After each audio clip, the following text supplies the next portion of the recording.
Ciao a tutti e benvenuti in questo nuovo video. Oggi facciamo questi saccottini di lasagne ricotte e spinaci. Sono facilissimi da preparare e sono un'ottima soluzione per il pranzo della domenica. Anzi, hanno un assemblamento, una preparazione molto divertente. Quindi direi facciamoli!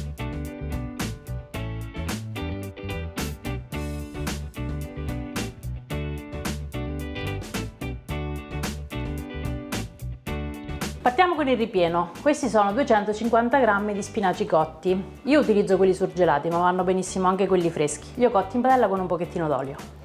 Li metto in una ciotola. Questi sono belli asciutti, però se vi accorgete che c'è un pochettino d'acqua, strizzateli prima di utilizzarli per il ripieno. Faccio a pezzettini con le forbici.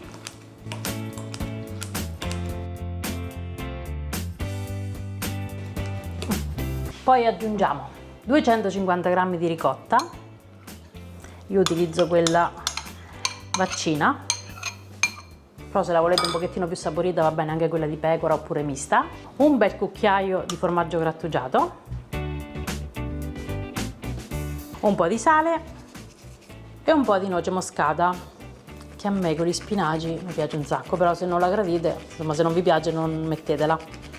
E adesso diamo una bella mescolata e amalgamiamo il tutto. E il ripieno è pronto.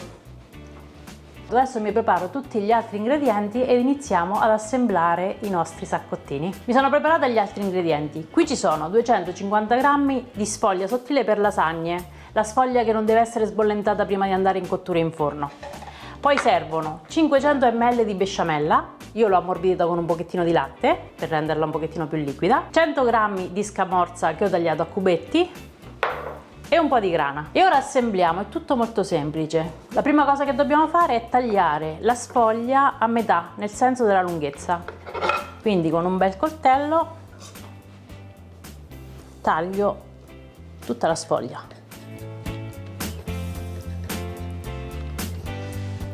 Lo faccio perché dovrò formare un sacchettino, un saccottino. Adesso bagno un canovaccio che deve essere pulito. Quindi lo bagno con l'acqua e lo strizzo per bene.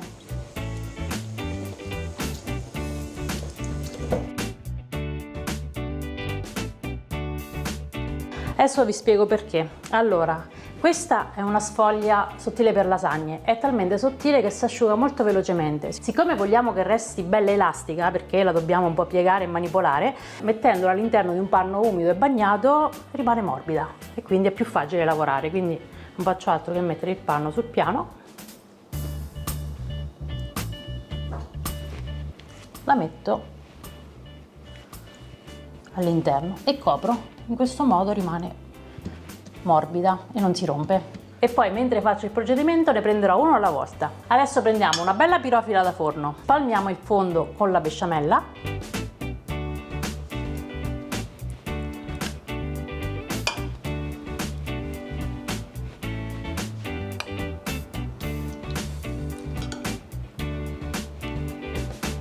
E la metto qui da parte ed iniziamo a fare i saccottini. E qui arriva la parte carina e simpatica della ricetta. Allora prendo due strisce, una la metto nel senso orizzontale, la spalmo leggermente con un po' di besciamella al centro e metto un'altra striscia a formare una croce. Ok, qui al centro metto il ripieno, una bella cucchiaiata di ripieno, più o meno un cucchiaio abbondante. Aggiungo qualche pezzettino di scamorza che è in cottura poi dopo questa fila. Io utilizzo la scamorza, ma se volete anche la mozzarella va bene, oppure anche un formaggio un po' affumicato, tipo ecco una scamorza affumicata. E adesso chiudiamo il nostro saccottino. Quindi prendo la sfoglia sotto e piego sopra. Ancora un po' di besciamella che servirà un po' da collante e vado avanti con quello subito sulla sinistra. Chiudo, ancora un po' di besciamella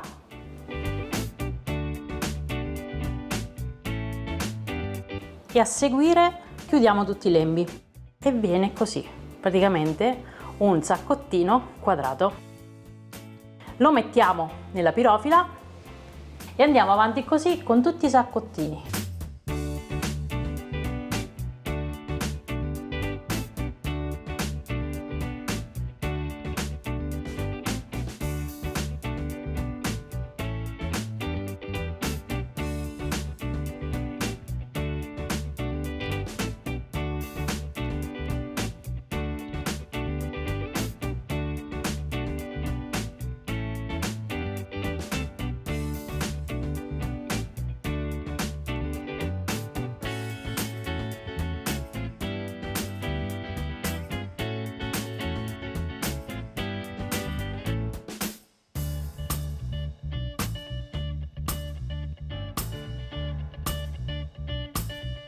Eccoli qua, io le ho disposte leggermente sovrapposte per farcene stare 8 sulla teglia. Adesso ricopriamo tutto con la besciamella avanzata.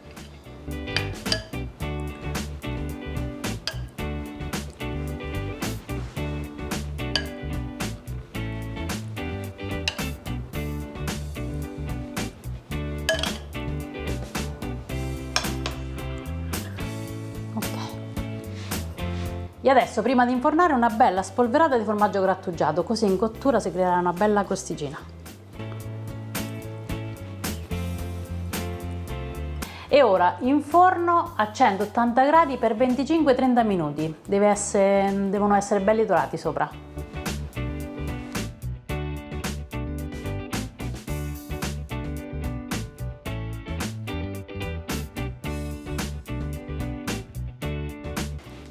Ed eccoli pronti, guardate che belli!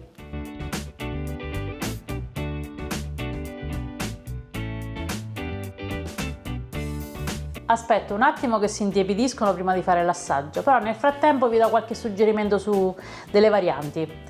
Allora, partendo dal ripieno, io ho fatto un ripieno classico, ricotta e spinaci, che di solito piace a tutti, però potete anche fare un bel ripieno salsicce e funghi, magari con qualche pezzetto di mozzarella, oppure potete fare prosciutto cotto e formaggio. Potete fare un ripieno con la carne macinata e i piselli, oppure con la carne macinata e gli spinaci, come si fa per i cannelloni, aggiungendo sempre un po' di formaggio filante. Io li ho fatti in bianco utilizzando la besciamella, però si possono tranquillamente fare con un sugo al pomodoro, quindi che ne so, fate un bel sughetto col pomodoro e utilizzate quello al posto della besciamella. Oppure potete anche fare un sugo rosé, come si faceva una volta, quindi fate il sugo al pomodoro e lo mescolate con un pochettino di panna o di besciamella. Naturalmente, come si fa con i cannelloni o con le lasagne, si possono preparare in anticipo e congelare, poi li mettete in forno direttamente da congelati, il tempo di cottura è lo stesso.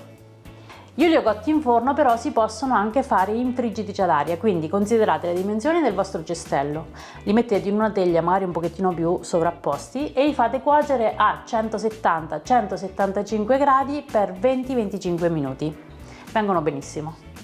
Insomma, questi saccottini li trovo una soluzione ideale per chi magari la domenica vuole fare bella figura, però è un po' impacciato magari a preparare una lasagna che è più impegnativa.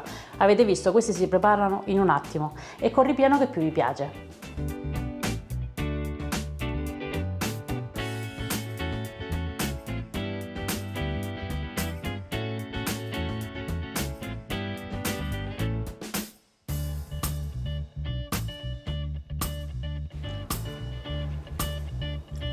Buonissimi, buoni buoni buoni.